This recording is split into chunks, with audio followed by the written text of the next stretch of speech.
Salut, bienvenue sur ma chaîne YouTube. Je me nomme Franck Boli Silva. Je suis un jeune Ivoirien qui a créé une rubrique désormais présente sur le net dénommée Vue par le jeune Ivoirien. C'est une plateforme qui va nous permettre d'exposer les problèmes de notre société tels que ressentis par les jeunes. Aujourd'hui, pour le premier épisode de Vue par le jeune Ivoirien, nous allons parler du système éducatif ivoirien. Mais avant, j'aimerais vous rappeler que toutes ces réflexions sont tiré de mon ouvrage intitulé Message à la jeunesse, qui est un mot d'ordre de prise de conscience à toute la jeunesse africaine, la jeunesse ivoirienne.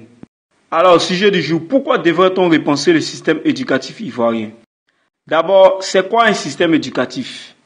Un système éducatif ou scolaire renvoie à l'ensemble des institutions qui participent à la fonction éducative et aussi à l'organisation d'ensemble de l'architecture scolaire, c'est-à-dire du déroulement général des études, cycles, filières, orientation, etc.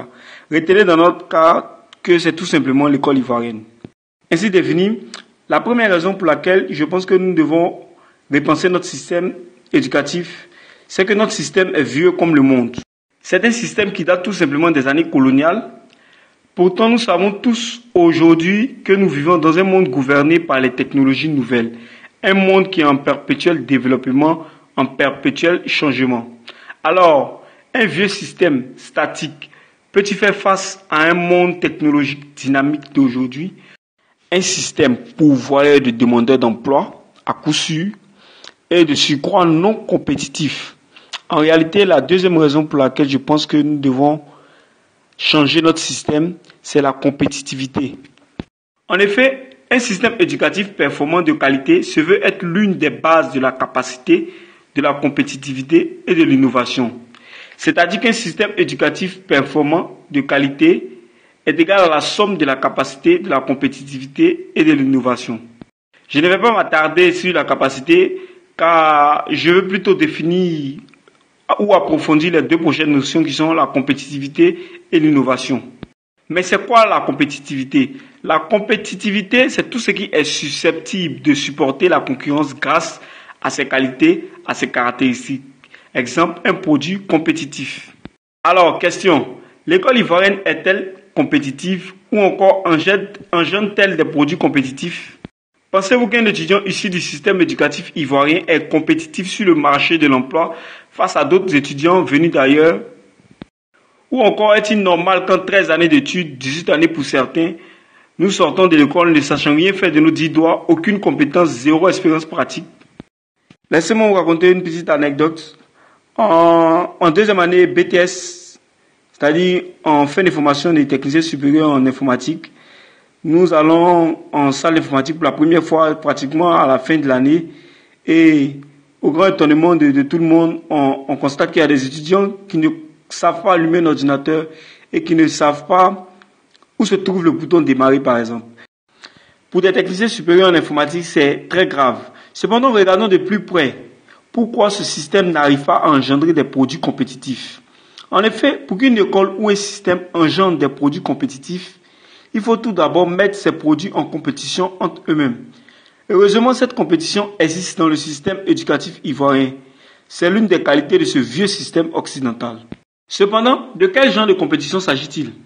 Combien d'entre nous ne se sont-ils pas sentis frustrés parce qu'ils étaient les seuls à ne pas avoir une bonne note et un simple devoir par exemple? Combien d'entre nous ne se sont-ils pas sentis écartés quand il s'agissait de parler de boursiers? Ou encore lorsqu'il s'agissait d'orienter les soi-disant meilleurs élèves dans nos écoles d'excellence? C'est un système qui est donc fait pour les meilleurs ou les excellents. En ce moment précis de la vidéo, je sais que vous vous demandez, mais qu'est-ce qu'il raconte celui-là? C'est normal que le système soit fait pour les meilleurs. Mais, question pour vous, croyez-vous vraiment qu'il y a des personnes excellentes et d'autres non? Mais pour vous, c'est quoi l'excellence?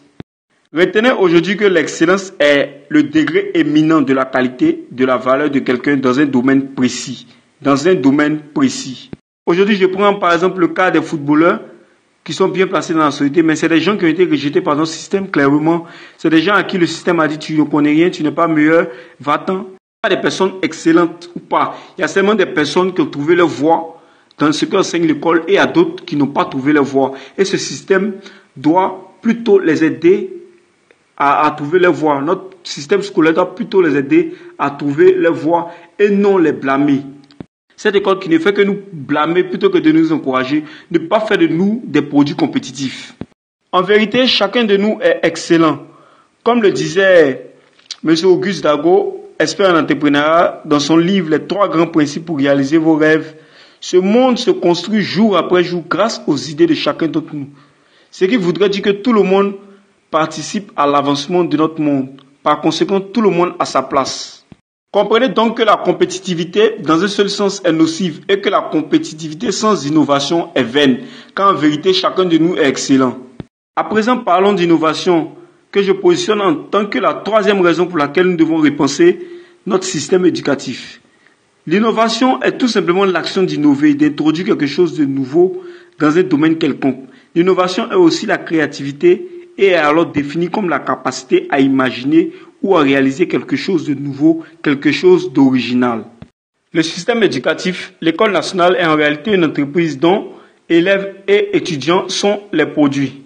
Or, laissez-moi vous affirmer que l'innovation est une nécessité pour toute entreprise et toutes les entreprises ont en permanence besoin d'innover.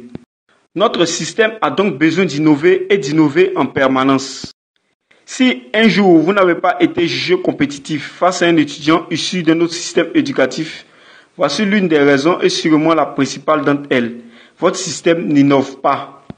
En d'autres termes, l'innovation crée et favorise la bonne compétitivité. Allez-y comprendre que la compétitivité sans l'innovation est inefficace et vice-versa.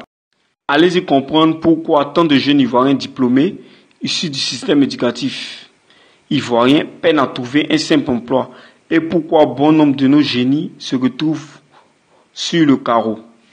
En résumé, le système éducatif ivoirien est vieux, il n'est pas compétitif et il ne souffre d'aucune innovation majeure. Il est donc temps pour nous de nous poser les bonnes questions et d'engager une réflexion innovante sur le système éducatif de notre pays. Il est temps de garantir l'avenir de notre progéniture. Il est temps de tracer les sillons afin d'engendrer une nouvelle génération qui saura se servir de l'âme que dessine notre continent. Merci d'avoir regardé cette vidéo. J'espère que vous avez appris quelque chose de nouveau. Et à la prochaine pour un nouveau sujet dans Vu par les jeunes Ivoiriens.